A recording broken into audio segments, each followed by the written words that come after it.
नमस्कार। इस वीडियो में हम देखेंगे पत्र मुद्रा तथा धातु मुद्रा में अंतर क्या होता है, यानी जो पेपर मनी होती है और जो मेटल मनी होती है या मेटल कॉइन होती है, उन दोनों में अंतर क्या होता है।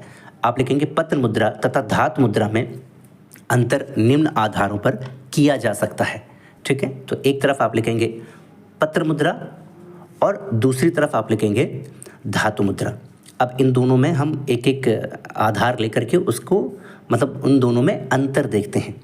पत्र मुद्रा में सबसे पहला पॉइंट लिखेंगे, इसमें कागज़ी नोट चलन में होते हैं, है ना। तो पत्र मुद्रा में कागज़ी नोट चलन में होते हैं, जैसे कि 2 का नोट हो गया, 10 का, 100 का, 500 का। और धातु मुद्रा में इसमें धातु के सिक्के चलन में होते हैं, मेटल के जो कॉइन होते हैं वो चलन में होते हैं। पत्र मुद्रा में अगला पॉइंट है, यह मुद्रा व्यवस्था कम खर्चीली होती है। क्यों? क्योंकि पेपर थोड़ा सा सस्ते आते हैं, हालांकि उतना भी सस्ता नहीं आता है, लेकिन मेटल की तुलना में कम होता है। और धातु मुद्रा में क्या डालेंगे, यह अधिक खर्चीली होती है, क्योंकि जो धातु होता है उसकी अवेलेबिलिटी इतनी जल्दी नहीं होती, इतनी ज़्यादा मात्रा में नहीं होती है। ठीक है, अगला पॉइंट डालेंगे पत्र मुद्रा में, यह कम स्थान घेरती है। क्योंकि पत्र मुद्रा आप जानते हैं 100 का नोट अगर आप लेंगे तो कितना छोटा रहता है, लेकिन अगर आप धातु क्या सिक्के लेंगे 10-10 का, तो आपको पता चल जाएगा, स्थान भी ज़्यादा घेरेगा और भारी भी बहुत रहता है। तो पत्र मुद्रा कम स्थान घेरती है, जबकि धातु मुद्रा अधिक स्थान घेरती है। ठीक है, ये इसकी ड्रॉबैक है।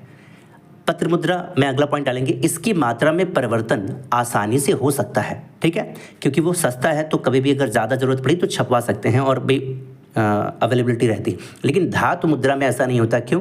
क्योंकि जिस धातु के आप सिक्के बना रहे हैं उसकी अवेलेबिलिटी कितनी है, बहुत कम तो नहीं है, तो उस हिसाब से देखना पड़ता है। ठीक है, तो इसमें इतनी आसानी से परिवर्तन नहीं किया जा सकता है।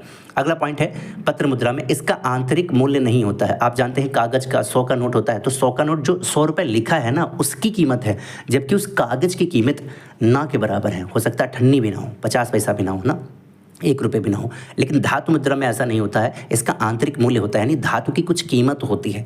इसलिए आपको कुछ याद होगा, कई सारे लोग वीडियो भी बनाए हैं इस पर कि मेटल को मतलब यहाँ के जो सिक्के थे मेटल के, वो बांग्लादेश ले जा करके उसके ब्लेड्स बनाई जाती थे ना, वो आप याद करिए तो आपको समझ में आएगा। तो इसका कुछ वैल्यू होती है।